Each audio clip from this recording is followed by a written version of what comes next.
Shalom à tous. Ce jour, je viens pour révéler, décoder, contextualiser, actualiser la compréhension de ce qu'est Gaza pour nous à notre ère, relativement à ce qui s'est passé pour Samson il y a de cela des milliers d'années.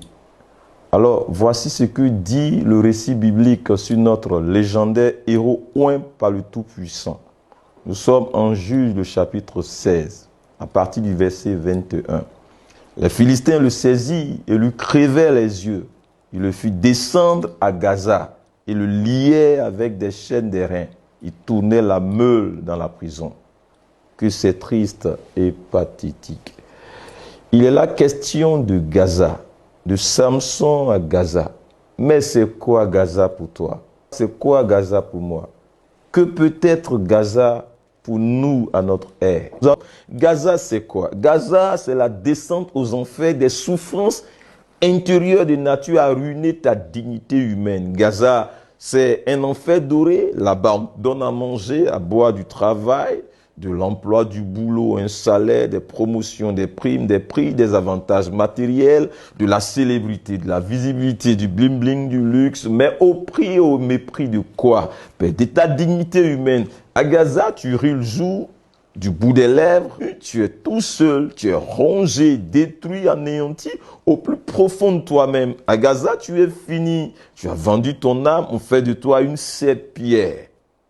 À Gaza, on fait de toi un ennemi conscient de Dieu, un ennemi de la croix de Christ et un ami et ouvrier de Satan. À Gaza, on t'enrôle pour Satan. À Gaza, on te fait mettre ta feuille de route de côté, la vision que Dieu t'a donnée de côté, ta moralité, tes valeurs, tes standards, ton éthique de côté, la Bible de côté, la bonne ligne doctrinale, la saine doctrine de côté, la vérité de côté, Dieu lui-même de côté, ta relation avec Dieu de côté, le Saint-Esprit de côté. À Gaza, on te dénature, on te travestit, on t'avilit, on te marque de la flétrissure de conscience dont Paul parle en 1 Timothée 4, verset 1 à 2. À Gaza, je poursuis pour dire exactement comme un mouton, un bœuf ou un cobaye, on te nourrit, on t'engraisse pour être sacrifié à la façon dont on veut à temps opportun sous l'autel de la perdition éternelle de ton âme. À Gaza, on te fixe le nombre d'années qui te restent à vivre. À Gaza, tu es un poulet dans un poulailler, un animal en cage. À Gaza, tu dois rire aux yeux du grand public pendant que tu hurles, tu chiales, tu agonies, tu hennis, tu te meurs dedans de toi-même dans le secret. C'est pénible à Gaza. C'est de la torture psychologique. À Gaza, ce sont des plaies intérieures hémorragiques. À Gaza, on t'a arraché ton humanité, le philosophe dit ton humanité. On t'a rendu animal, on a réveillé tous tes instincts bestiaux. On fait de toi une ordure, on fait de toi une chose vile pour des tâches viles et serviles. À Gaza, tu es verrouillé de toutes parts.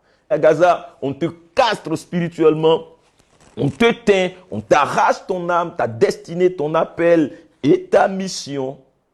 Gaza, c'est peut-être beaucoup de choses, hein. C'est peut-être la relation dans laquelle tu es, le foyer dans lequel tu vis avec une femme hyper toxique ou un homme pervers narcissique qui te détruit, te pourrit la vie, te transmute en une toute autre personne, désormais souffrant de toutes sortes de maladies métaboliques, voire même invalidantes, fragilisées, dépersonnalisées, perdues, ne sachant plus qui elle est réellement à présent, étant coupé, privé de tout et de tous et laissé dans un état végétatif. À Gaza, on t'est réduit en une loque humaine, en un sarcophage, en une momie. C'est ça, Gaza. Gaza, c'est peut-être le cœur de quelqu'un dans lequel tu es fait prisonnier, captif, enchaîné par les liens de la sorcellerie, de la jalousie, voire de l'occultisme.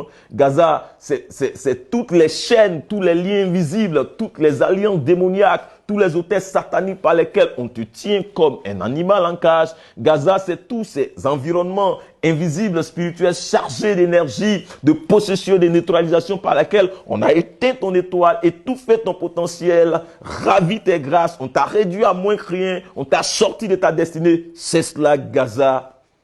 Gaza, c'est peut-être le boulot, le lieu de travail avec une promotion pour compromission déshumanisante et dévalorisante. Gaza, c'est peut-être en famille, en amitié, en amour. Gaza, ça peut se passer en aventure. Par exemple, le cas rapporté de certains pays où certains des nôtres subissent des choses incroyablement dégradantes. Gaza, c'est peut-être même une église qui vous prend en charge sous conditions esclavagistes ou via la loi martiale du silence complice et coupable. Il y a même des parents qui envoient et maintiennent leurs enfants à Gaza, notamment dans les abus incestueux assortis de manipulations et de menaces, sans compter ceux qui prostituent leurs enfants. Tu es une femme, débrouille-toi. Gaza, ce sont les clubs occultes lucifériens, les sociétés secrètes, le monde officiel pour Satan, le monde anti-Dieu sans Dieu, c'est cela Gaza. Mais combien à Gaza, certains des hommes sont ailleurs, des femmes, d'autres hommes la nuit, pendant ils ont une femme et des enfants à la maison. Combien ils sont? Que c'est triste et désolant. Combien à Gaza, certaines des femmes sont des femmes, d'autres femmes la nuit, pendant qu'elles sont épouses et ont des enfants dans un foyer. Que c'est dégradant, Gaza.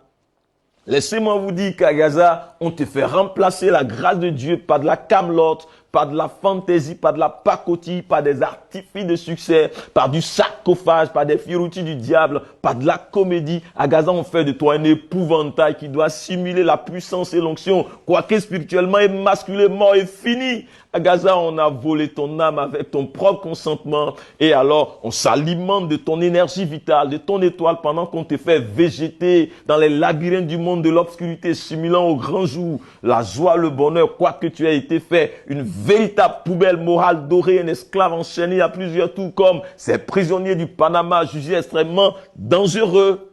À Gaza, on fait toi une pute, une pitoyable péripatéticienne qui n'a point honte de ce qu'il devrait faire honte, exactement comme le disent les Saintes Écritures. Car il est honteux de dire ce qu'ils font en secret. C'est cela, Gaza. Oui, il est honteux de dire ce qu'ils font en secret, mais à combien on fait vivre des scènes horribles, indescriptibles et incroyables la nuit et dans le secret pendant que le jour, ils sont forcés de rire et de jouer le jeu. Voyez à Gaza, c'est un dédoublement esclavagiste de personnalité. À Gaza, c'est la duplicité, l'hypocrisie au comble. À Gaza, on t'ouvre toutes les portes de ce monde pendant qu'on te verrouille les portes de l'éternité et de la félicité éternelle à venir. À Gaza, on te fait perdre la conscience de qui tu es et de l'existence de Dieu. Tu es perdu. À Gaza, ce sont des sorciers qui tiennent ton église. L'église que le Seigneur t'a confiée et la gère avec ton accord forcé. À Gaza, on te donne un message, des directives fermes et une direction pour l'église qui t'a été confiée. À Gaza, on te construit une cathédrale, mais à quel prix? Allégeance au diable, au club occulte.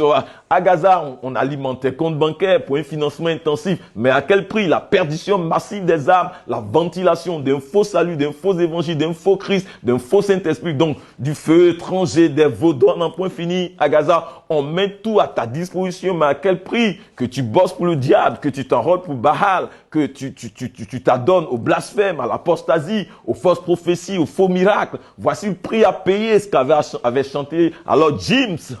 À Gaza, tu n'es plus maître de ta bouche, de ton corps, de ton libre arbitre, de rien. À Gaza, on fait toi une loque humaine devant simuler au grand jour la vie et le succès, pendant qu'au fond de toi, tu es consumé et rongé par les regrets, les tourments et autres supplices psychologiques. Et à Gaza, tu dois pleurer dans ton âme. Personne ne doit te voir pleurer. Tu as fait le choix. Tu dois l'assumer. C'est la règle. Et c'est ce que les régisseurs de Gaza avaient dit à Judas l'Iscariote lorsqu'il était plein de regrets par rapport à la trahison de son maître et qu'il est revenu leur donner l'argent qu'il a reçu pour sa bassesse, pour sa sale besogne. Je lis pour vous Matthieu 27, le verset 3. Alors Judas qu'il avait livré, voyant qu'il était condamné, s'est repenti. Ici, c'est un simple regret, non pas la repentance au sens biblique, non pas la repentance à salut. Et en disant, j'ai péché en livrant le sang innocent, il répondit, que nous importe, cela te regarde. Ouais, c'est ça Gaza, bel et loup. Voyez donc qu'à Gaza, tes souffrances, c'est ton problème à toi seul. Ton âme n'est point une priorité pour le système. Ils n'en ont que cul. C'est ça Gaza. D'ailleurs même, on se réjouit, on tire profit de tes souffrances. Ton âme alimente leur égrégore au quotidien. Ce message est donc un cri de cœur, non une satire, encore moins une condamnation. Que Dieu se souvienne ce jour de quelqu'un qui est à Gaza ou qui passe par Gaza et dont l'âme pleure au-dedans de lui-même ou au-dedans d'elle-même. Que Dieu rompt les chaînes de Gaza et renvoie cette personne-là libre. Tu ne mourras point à Gaza. Tu reviendras vivant de Gaza. Tu ne seras point dans les décombres de Gaza. On ne te comptera point parmi les morts de Gaza. L'immunité de Dieu parle pour toi. La grâce parle pour toi. Tu ne sortiras point de Gaza comme un héros mort, mais comme un triomphateur vivant, exactement à l'image de notre Seigneur et Sauveur Jésus-Christ, qui est sorti vivant et triomphateur de la mort.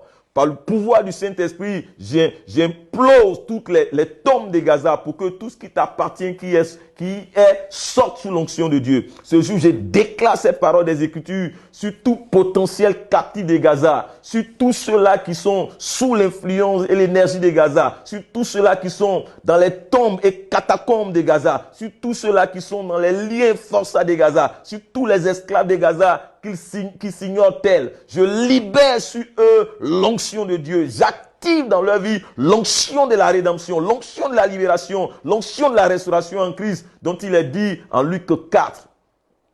L'Esprit du Seigneur sur moi, parce qu'il m'a envoyé pour annoncer une bonne nouvelle aux pauvres. Il m'a envoyé pour guérir ceux qui ont le cœur brisé, pour proclamer aux captifs la délivrance et aux aveugles le recouvrement de la vue, pour renvoyer libres les opprimés, pour publier une année de grâce du Seigneur. D'ici là, shalom à tous.